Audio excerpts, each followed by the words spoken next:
Joining us now to discuss his concerns with red flag legislation is pro-gun activist Matt Larosiere, policy director at the Firearms Policy Coalition. Matt, thank you so much for joining us. Appreciate your time.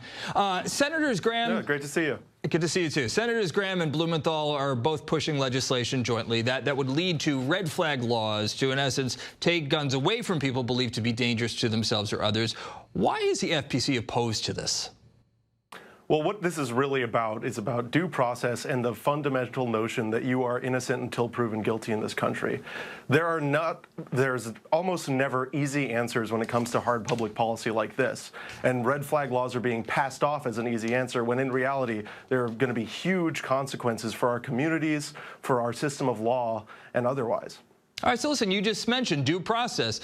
There is bipartisan support for it, and clearly there must be some kind of burden of proof to get a state order to actually remove firearms in these cases. So if that burden of proof is met, then what's wrong with it? Okay, so you remember when the president said, take the guns first, due process later? Just because several politicians of whatever party agree on something doesn't mean that it is constitutionally sufficient. Take the guns first, due process later is not due process, it's overdue process. Process is due before the government takes something. And we're talking about here seizing your entire civil right to have a competent means of defending yourself.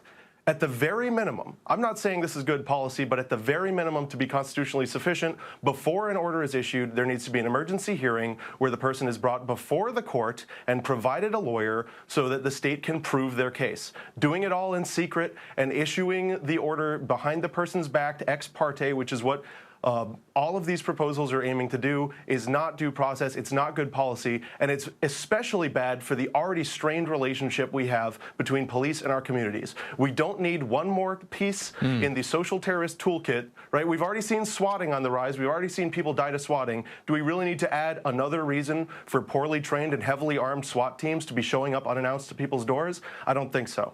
All right, you just mentioned constitutional rights, and that's an argument that we've been hearing every day for longer than I can remember. But what do you say to critics who would say that it's not, for instance, Democrats or politicians infringing on the Constitution and on rights, but groups such as the NRA and yours trying to pervert the Constitution, and that the right to bear arms was never intended to allow for people to accumulate a virtual arsenal or armory of high-powered weapons? I have no idea where you'd have gotten that from. People were, in fact, you can go straight back to the founding era and you can see where individual militia acts called for members of the militia, which was the general populace to bring 3 pieces field artillery. It wasn't about, and listen, it's not about what you have or how many or whatever. That's up to the individual to decide. If you drive a car, it's not up for me to decide how much horsepower it has. That's up to you. It's up to you to use your car safely and responsibly. And that's the way the law is right now and the way the law has been forever. If you want to set arbitrary standards and lock people in cages for breaking them, that's on your conscience, but it's something that my organization will never support. What about universal background checks? Where do you fall on that? Let me just ask you one simple question on that. If I have somebody I love who's in an unsafe situation, right, and that maybe there's been somebody sneaking around their neighborhood making them very unsafe, I put a handgun on their table and I say, just hold on to this until things blow over, until you feel better. Should I go to prison?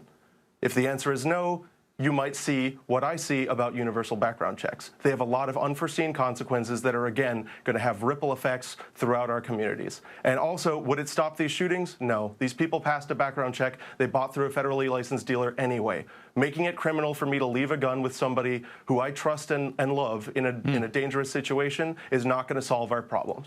All right, Matt Larosiere, we thank you so much for your time tonight. Appreciate it.